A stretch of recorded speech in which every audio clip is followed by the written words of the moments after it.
आजकल तेरे मेरे प्यार के चर्चे हर जबान पर। सबको मालूम है और सबको मधुबन में राधिका। मोहम्मद रफी की गायकी विविधता से भरी थी, जिसने 2 दशकों से अधिक समय तक श्रोताओं के दिलों पर राज किया। यमला पगला दीवाना हो रब्बा, इतनी सी बात न जाना। दूसरी ओर किशोर कुमार की मस्ती भरी शैली ने जवां दिलों पर जादू चलाया। मस्ती के नजारे हैं तो ऐसे में कमल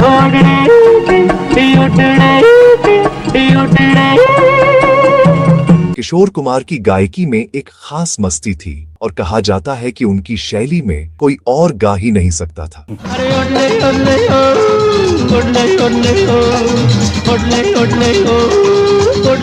लेकिन एक गीत में जब सिचुएशन की मांग थी, रफी साहब ने किशोर कुमार की शैली में ऐसा गाना गाया कि संगीतकार भी हैरान रह गए। आखिर वह गीत कौन सा था और क्या है उसका किस्सा?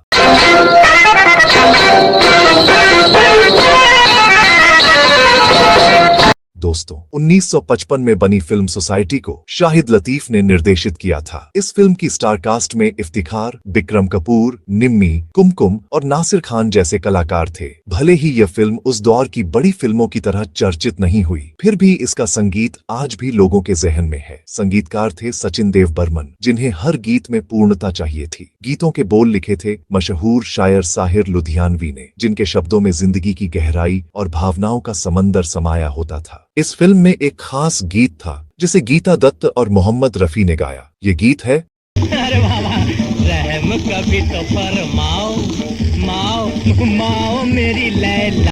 इस गीत की धुन और मिजाज ऐसा था कि इसे किशोर कुमार की बिंदास और जवां शैली में गाया जाना था। सचिन देव बर्मन चाहते थे कि यह गीत किशोर कुमार गाएं, क्योंकि उनकी आवाज में एक अनोखी ठसक थी जो जवां दिलों को छू लेती थी। लेकिन उस समय किशोर कुमार उपलब्ध नहीं थे। शायद वह किसी और प्रोजेक्ट में व्यस्त थे या शहर से बाहर थे। दादा के सामने एक चुनौती थी। गीत को रिकॉर्ड करना जरूरी था, लेकिन किशोर की अनुपस्थिति में वह खास अंदाज कैसे पाया जाए। तभी मोहम्मद रफी को यह जिम्मेदारी सौंपी गई। रफी साहब, जिनकी आवाज में हर भाव को जीवंत करने की कला थी, ने इस चुनौती को स्वीकार किया। उन्होंने गीत को सुना, इसके बोल और धुन को समझा और दादा की जरूरत को भांप लिया। वह जान गए कि यह गीत किशोर कुमार की स्टाइल में गाया जाना है, उस बेफिक्री, उस ठसक और उस मस्ती के साथ। फिर से लगाओ यही तान तुम, फिर से ये प्यारी धुन गाओ।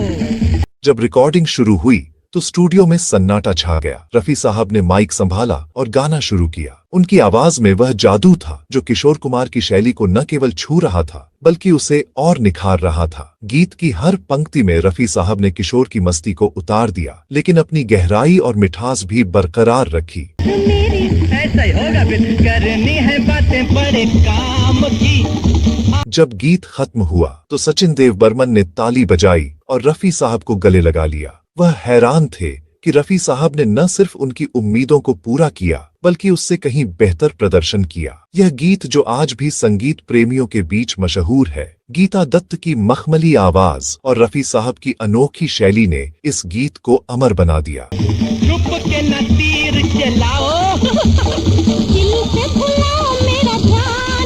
सचिन देव बर्मन ने कहा था कि रफी साहब हर तरह के गीत को अपनी गायकी से जीवंत कर देते थे। इस गीत में रफी साहब ने साबित किया कि उनकी आवाज की कोई सीमा नहीं थी। चाहे शास्त्रीय राग हो, रोमांटिक गीत हो या किशोर कुमार की मस्ती भरी शैली, रफी साहब हर रंग में रंग सकते थे। सचिन देव बर्मन की खासियत थी कि वह हर गीत के लिए सही गायक चुनते थे। वह गीत और सिचुएशन के हिसाब से तय करते थे कि कौन सी आवाज उसमें जान डाल सकती है। लेकिन इस बार रफी साहब ने उनकी सोच को और विस्तार दे दिया। यह गीत न सिर्फ सोसाइटी फिल्म का हिस्सा बना, बल्कि हिंदी सिनेमा के इतिहास में एक मिसाल बन गया। संगीत की दुनिया में कुछ गीत सिर्फ गीत नहीं होते, वे कहानियां बन जाते हैं। ये ऐसा गीत है जो मोहम्मद रफी की गायकी की बेमिसाल रेंज और सचिन देव बर्मन की संगीतमय दूरदर्शिता का प्रतीक है। ये गीत हमें याद दिलाता है कि कला की कोई सीमा नहीं होती और सच्चा कलाकार हर चुनौती को अवसर में बदल सकता है। तो दोस्तों, आप इस गीत के बारे में क्या कहना चाहते हैं? क्या इस गीत में रफी साहब ने न्याय किया? अगर यह कहानी आपको पसंद आई हो